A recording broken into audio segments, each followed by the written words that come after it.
قال رسول الله محمد صلى الله عليه وسلم: تلقتني الملائكة حين دخلت سماء الدنيا، فلم يلقني ملك إلا ضاحكا مستبشرا يقول خيرا ويدعو به، حتى لقيني ملك من الملائكة فقال مثل ما قالوا ودعا مثل ما دعوا به، إلا إنه لم يضحك، ولم أرى منه من البشر مثل ما رأيت من غيره.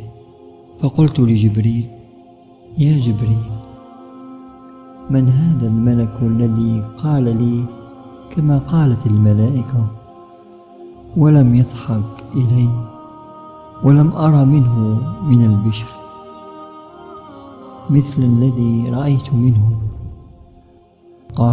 فقال لي جبريل: أما إنه لو ضحك إلى أحد كان قبلك أو كان ضحكا إلى أحد بعدك لضحك إليك، ولكنه لا يضحك. هذا مالك صاحب النار.